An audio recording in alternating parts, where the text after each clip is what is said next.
ഇത് വളരെ ഒരു റാൻഡം ആയിട്ടുള്ളൊരു ഗൂഗിൾ സെർച്ച് ആയിരുന്നു. സോ സ്പീക്ക് ആണ് ആക്ച്വലി ടോപ്പിൽ വന്നത്. നല്ല റിവ്യൂസ് ഉണ്ടായിരുന്നു, വളരെ വെൽക്കമിങ് ആയിരുന്നു. CBSE ബാക്ക്ഗ്രൗണ്ടിലുള്ള ആളാണ്. അപ്പോൾ പറഞ്ഞു എന്തായാലും 7 ഉണ്ടാവും, 7 and above എന്തായാലും 1 month ഉണ്ടാവും. I am very happy. Okay, that's great.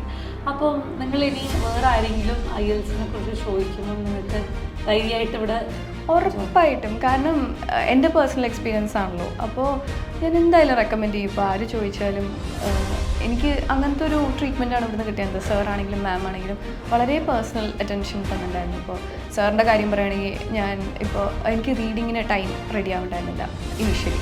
അതിൻ്റെ കുറച്ച് സ്ട്രാറ്റജീസ് പറഞ്ഞു തന്നു. മാം ആണെങ്കിലും ത്രൂ ഔട്ട് എനിക്കിപ്പോൾ എക്സാം എടുത്ത് വന്നപ്പോഴേക്ക് 2-3 സ്പീക്കിംഗ് ഒക്കെയാണ് പെർ ഡേ ചെയ്യിപ്പിക്കാറ്. സോ മാമിനും ഫുൾ കമ്മിറ്റ്മെൻറ്റ് തന്നെയായിരുന്നു. അപ്പോൾ അവർക്കൊരു വലിയ താങ്ക്സ്. ലൈക്ക് അവരില്ലാണ്ട് നമുക്കൊന്നും ചെയ്യാൻ പറ്റില്ല. അത്രയും നല്ല ട്രെയിനേഴ്സ് തന്നെയായിരുന്നു. Speakeasy English Academy, your language expert.